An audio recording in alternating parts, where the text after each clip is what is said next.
এবছর আলহামদুলিল্লাহ নিজের টাকায় অনেকগুলো গোল্ড কিনতে পেরেছি। শুধু নিজের জন্যই নয়, পরিবারের অন্যান্য সদস্যদের জন্য। যেমন আমার মা, ২ বোনের ২ মেয়ে, আ সেই সাথে আমার নিজের জন্য।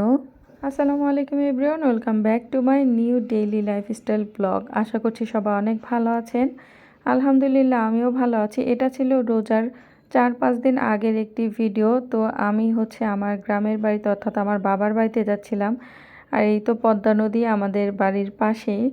তো বাসায় চলে এসেছে এবং বিকেলবেলা আরও অন্যান্য মেহমান যারা আছে অর্থাৎ আমার বড় বোন, বড় বোনের ২ মেয়ে ভাগ্নি আর আমার নাতি যাকে দেখলেন।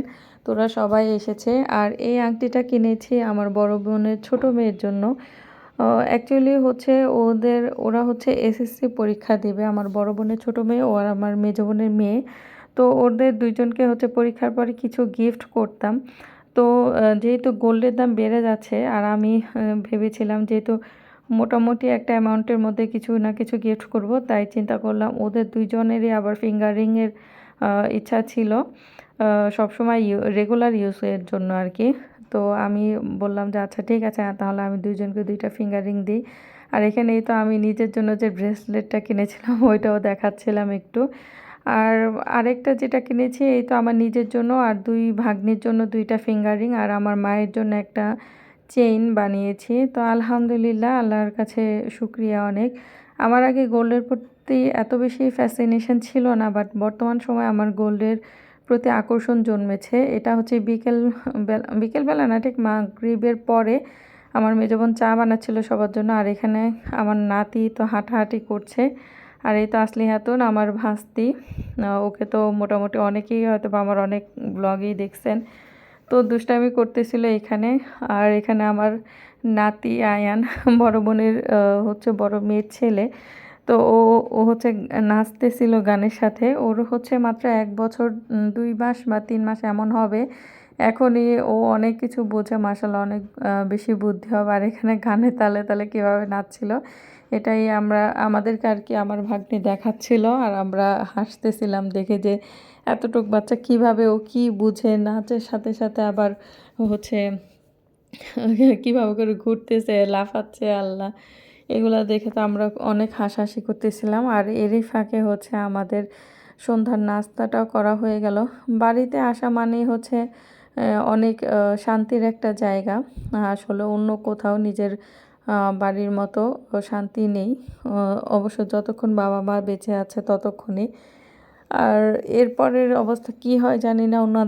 অন্যান্যদের যেমন দেখি যে বিশেষ করে বাবা মারা যাওয়ার পরে যদি মা জীবিত থাকে, তো মা যতদিন জীবিত থাকে ততদিন মেয়েরা বাবার বাড়িতে আসা যাওয়া করতে পারে আনন্দ নিয়ে।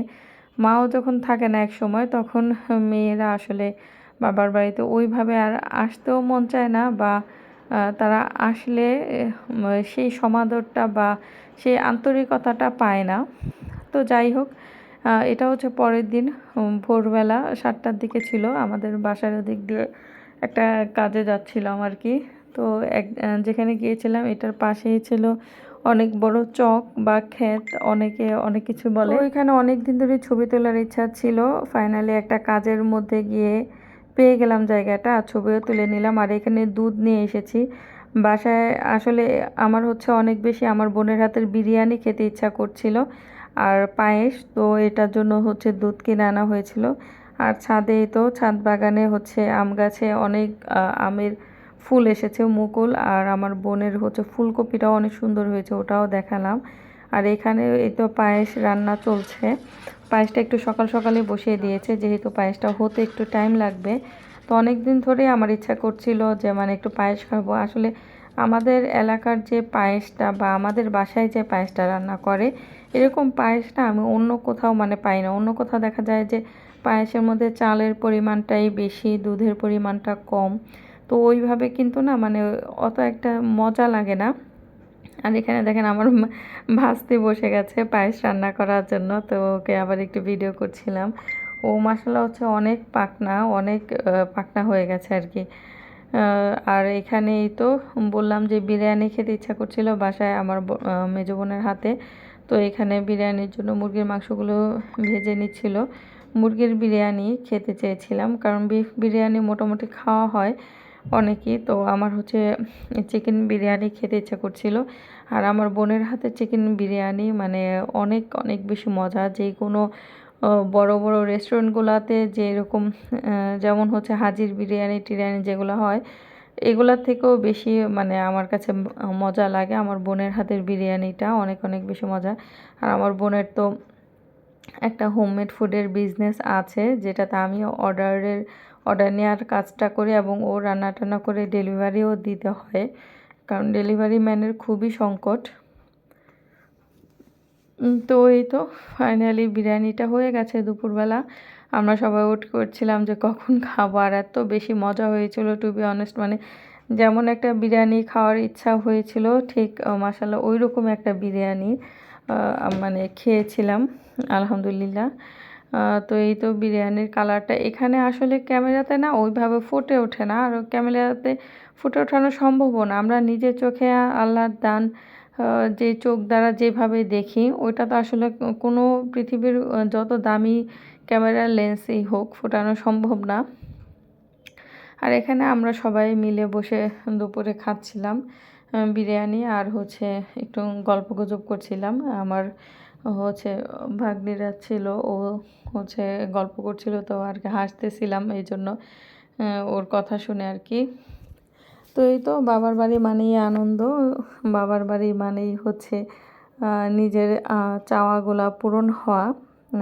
আর কি বলবো, সব জায়গায় আসলে নিজের সংসারই বলে, নিজের যখন একটা পার্সোনাল সংসার হয় তখনও সেখানেও কিন্তু আপনার শখগুলা পূরণ করবে এমন মানুষ আপনার নিজের সংসারেই অনেক কম থাকবে, একমাত্র আপনি ব্যতীত।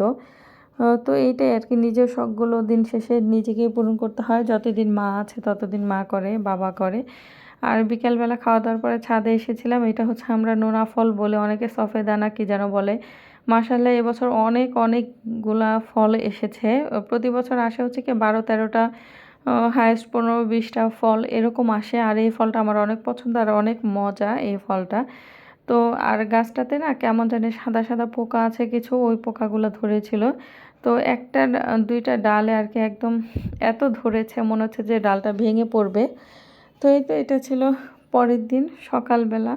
তো আমরা উঠানে বসেছিলাম, এখানে আসলি খাতুন আর আয়ান দুই হচ্ছে কি খালা ভাগ্নে মিলে খেলা করতেছিল আর কি।